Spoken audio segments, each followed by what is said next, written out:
miffed with the smasher and his big mouth.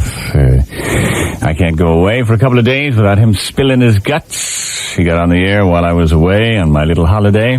Said the reason I had taken 4 days off was I went to a hair weave salon to have my hair thickened. Well, let me tell you something. I don't need my hair thickened. My hair is fine, but all right.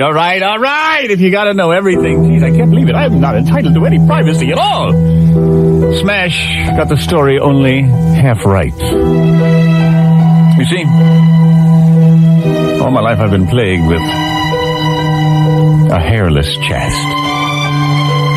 Oh, I've always had lush head of hair on my head and arms and legs, but for some reason, I never had any hair on my chest. Estelle tried to make me feel better. She'd say, honey, you can't grow hair on steel. And I'd say, yeah, right. But it just wouldn't do me any good. I always just dreamed of a vigorous hobbledegory, and in the aftermath, having a sweet thing, face buried in the hair of my chest, twisting it idly around her forefinger. While she murmured contentedly and I drew deeply on the camera. I always dreamed of it, but instead in the aftermath, they lie their cheek against my flesh. And there's something missing. There's just something James Bond-esque that I lack.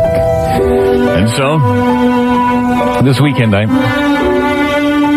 went to a cosmetic surgeon and I explained my plight. I said, I've read Frank Sinatra, Joey Bishop, a lot of big people have had hair transplants on their head, but is it possible, since I already have a lush head of hair, that you could take it from my head and put it on my chest? Would it grow the same way? The doctor said, yeah, but my God, you don't have enough hair on your head. You'd be a bald man if you what do you want, a lush hair? I said, yeah, I don't want 15 hairs for crying out loud, but enough so that it looks like I have I want that thing hairy. I want it looking like when I take off my shirt, women will think I'm wearing a mohair sweater. He said, my God, well, you'll be bald. Unless. I said, what do you mean, unless?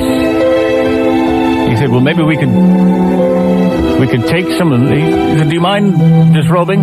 I said, not at all. He said, my God, you've got a hairy tocas. He said, that's it. He said, that's it.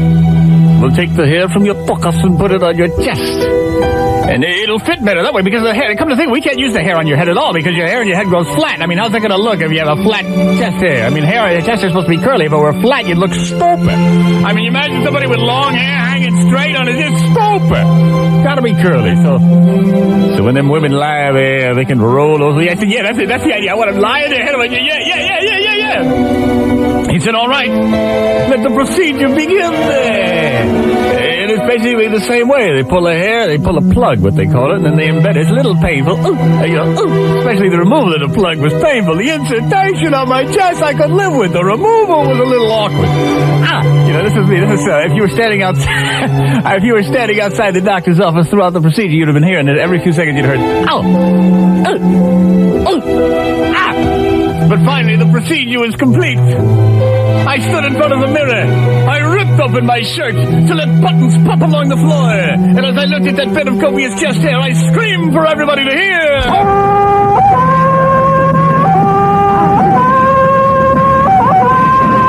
I said, thank you, doctor. Send me a bill. And I went running out to the nearest bar. And I stood there with my shirt open to the waist, revealing copious amounts of chest hair and numerous dangling medallions. It was just seconds before I had a pie. I couldn't wait to try it out. I brought her back to the Greek palace. The moment was sweet. In the aftermath, I lay back, I lit a camel, and sure enough, she put her face on my hairy chest and started toying idly with the hairs. It was like my dream come true. Unfortunately, it was mitigated a little bit when she said, honey, how come some of these hairs are singed? I said, Vietnam, dear, Vietnam.